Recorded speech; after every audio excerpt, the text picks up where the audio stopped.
Canada is making a bold move that could change the future of trade in North America. As important talks continue in private, Canada could gain more power, stronger industries, and greater control over its economy. But for the United States, this change may mean losing the influence it once had. What happens next could surprise the world. 21 days. That is how much time is left before Canada, the United States, and Mexico begin the first required review of the Canada-United States-Mexico Agreement on the 1st of July 2026. This review will decide whether the trade system that governs nearly $2 trillion in North American trade each year gets extended for another 16 years, or whether it moves into a pattern of yearly reviews that could eventually lead to the agreement ending in 2036. Formal review talks between Washington and Ottawa have not officially started yet, but the clock did not stop, it kept moving. Canada's position is already clear and has been clear since trade talks started again in March 2026 after a 5-month breakdown that began in October 2025.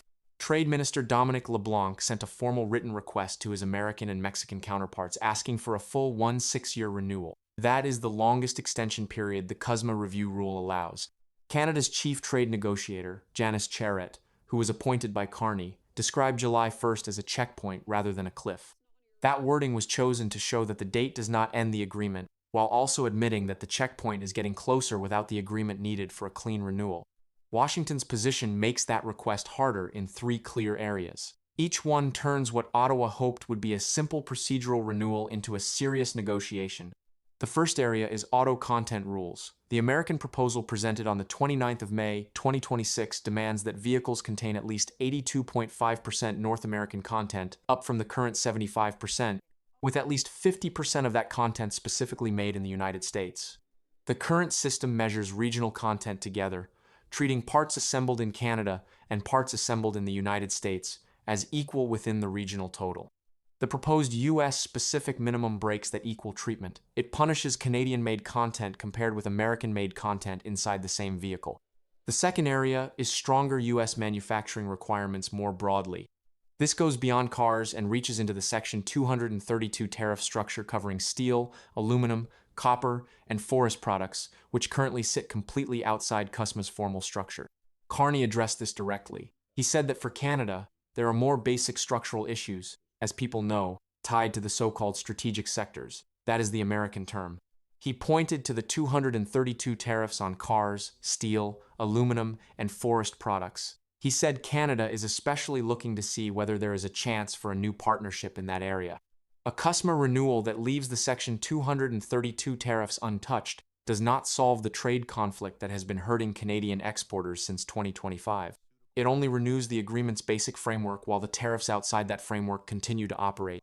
The third area is dairy market access, the oldest point of tension in the relationship between the two countries. It goes back even before the first NAFTA talks in the early 1990s. Canada's supply management system sets production quotas for dairy and poultry through provincial marketing boards. This structure survived NAFTA, survived CUSMA's original negotiation in 2018 to 2020, and remains clearly outside the internal trade liberalization that Canada completed at home in June 2025. The 2026 U.S. Trade Representative's National Trade Estimate Report lists Canada's dairy supply management system as an active problem between the two countries. American demands for more access to Canada's dairy market in the current review bring back a fight that every Canadian government since the original Mulroney-era free trade talks has treated as politically untouchable. Supply management has support across party lines in Canadian politics because it is concentrated in dairy-producing ridings in Quebec and Ontario. U.S. Ambassador Pete Hoekstra described the negotiating environment in March 2026 by saying that the talks are facing headwinds. U.S. Trade Representative Jamieson Greer told the House Ways and Means Committee in April 2026 that Canada and the United States have models that do not fit together very well. He described Canada as doubling down on globalization while the United States is trying to fix the problems created by globalization. Greer also said that U.S.-Mexico talks are moving faster than U.S.-Canada talks. That is a specific sign that the 3-country structure of CUSMA may be experiencing different negotiating speeds with each partner. It raises the question of whether a 2-track outcome, with Mexico moving toward a solution faster than Canada, could become part of the July 1st checkpoint. The economic modeling built by Canadian institutions around the possible outcomes is clear and measurable. The Bank of Canada's January 2026 Monetary Policy Report includes ongoing trade policy uncertainty as part of its main economic forecast. That means the central bank's own growth and inflation outlook already includes some level of unresolved CUSMA uncertainty lasting beyond July 1st, even under the base case scenario that major financial institutions are using, which is an extension with changes. Canadian real GDP growth forecasts for 2026 are grouped around 1.1% to 1.5%, well below normal trend. That is because even an amended CUSMA extension does not automatically remove the Section 232 tariffs that sit outside its structure. Trade Minister LeBlanc has been very clear about the procedural reality if no agreement is reached by July 1st. He said that if there is no consensus in the review, the agreement still continues. Then a yearly review begins, and if uncertainty is one of the goals from one of Canada's CUSMA partners, people can imagine the kinds of situations that might follow. That outcome, called zombie USMCA by some analysts, does not end the agreement. It places the deal into a situation where 89% of Canadian exports that now qualify for tariff treatment under the customs compliance system continue under the existing rules. But without a long-term renewal promise, every yearly review becomes a new negotiation with new uncertainty.